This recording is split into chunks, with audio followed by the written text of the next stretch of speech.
இப்போ நீங்கள் இந்த ஃபோட்டோவில் பார்த்துட்டு இருக்க குழந்தை பேர் தான் ஆதவி. இந்த வேர்ல்ட்லேயே ஃபர்ஸ்ட் கார்பன் நியூட்ரல் பேபி நம்ம தமிழ்நாட்டை சேர்ந்த இந்த குழந்தை தான். இந்த கார்பன் நியூட்ரல் அப்படின்னா என்னன்னா, நம்ம வாழ்நாள் முழுக்க வெளியிடக்கூடிய கார்பனை ஆக்சிஜனாக மாற்றுறது தான் இந்த கார்பன் நியூட்ரல். ஸோ அதோட கான்செப்ட் தான் கார்பன் நியூட்ரல் பேபியும். அதாவது ஒரு குழந்தை பிறந்ததுலேருந்து அதோடைய வாழ்நாள் முழுக்க வெளியிடக்கூடிய கார்பனை ஆக்சிஜனாக மாற்றுறதுக்காக கிட்டத்தட்ட 1000 மரங்களை நடணும். ஸோ பிறந்ததுலேருந்து இப்போ வரை இதை பண்ணிக்கிட்டு இருக்கக்கூடிய குழந்தை ஆதவி தான்.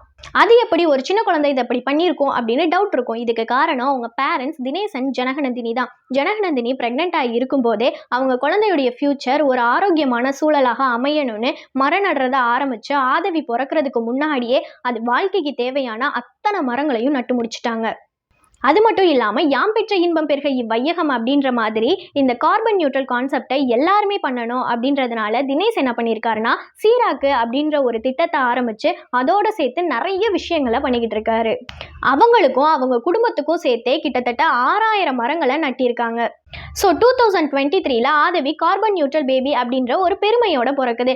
ஐநா சபையும் தமிழ்நாடு ஃபாரஸ்ட் டிபார்ட்மெண்ட்டும் கார்பன் நியூட்ரல் பேபி அப்படின்ற ஒரு அங்கீகாரத்தை ஆதவிக்கு கொடுக்குறாங்க. அது மட்டும் இல்லாமல் தமிழ்நாடு ஃபாரஸ்ட் டிபார்ட்மெண்ட்டோட சைல்டு பிராண்ட் அம்பாசிடராகவும் ஆதவியை அப்பாயின்மெண்ட் பண்ணியிருக்காங்க.